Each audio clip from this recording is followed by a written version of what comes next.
Pourquoi le Rassemblement national, qui a obtenu le plus de voix, n'arrive finalement qu'en 3e position après le second tour des législatives? On vous explique. En lisant les résultats des élections ce lundi, certains ont dû se demander comment il était possible que le nouveau Front populaire arrive en tête des élections alors qu'il a obtenu moins de voix cumulées que le Rassemblement national. Si on regarde dans le détail et en ne parlant que du second tour, les chiffres sont les suivants. Le RN a obtenu 8,7 millions de voix et décroche 88 sièges.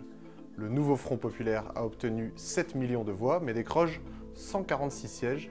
Le groupe Ensemble a quant à lui obtenu 6,3 millions de voix et obtient quand même 148 sièges. A noter qu'au premier tour, le nouveau Front populaire avait qualifié d'office 32 candidats, quand le RN en avait qualifié 37 et Ensemble 2 seulement. Mais alors, qu'est-ce qui explique ce décalage? D'abord, c'est parce que dans le cas d'élections législatives en France, le gagnant n'est pas celui qui obtient le plus de voix, mais plutôt celui qui décroche le plus de députés à l'Assemblée nationale.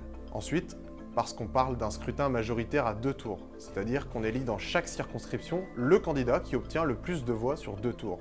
Et c'est bien là le frein principal du Rassemblement national. Le RN était présent dans la quasi-totalité des 501 circonscriptions en jeu au second tour, ce qui lui a apporté énormément de voix.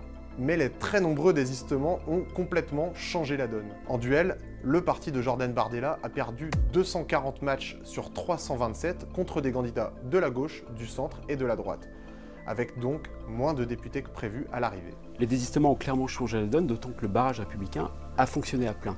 Et c'est cela que les instituts de sondage finalement n'avaient pas anticipé, c'est ce qui explique le décalage entre les projections données dans la semaine, qui donnaient encore une majorité relative au RN, et le résultat final. Maintenant qu'on connaît le nom des 577 députés, une question reste centrale. Qui va pouvoir gouverner et qui sera nommé Premier ministre alors qu'aucune majorité n'est sortie des urnes lors de ces législatives?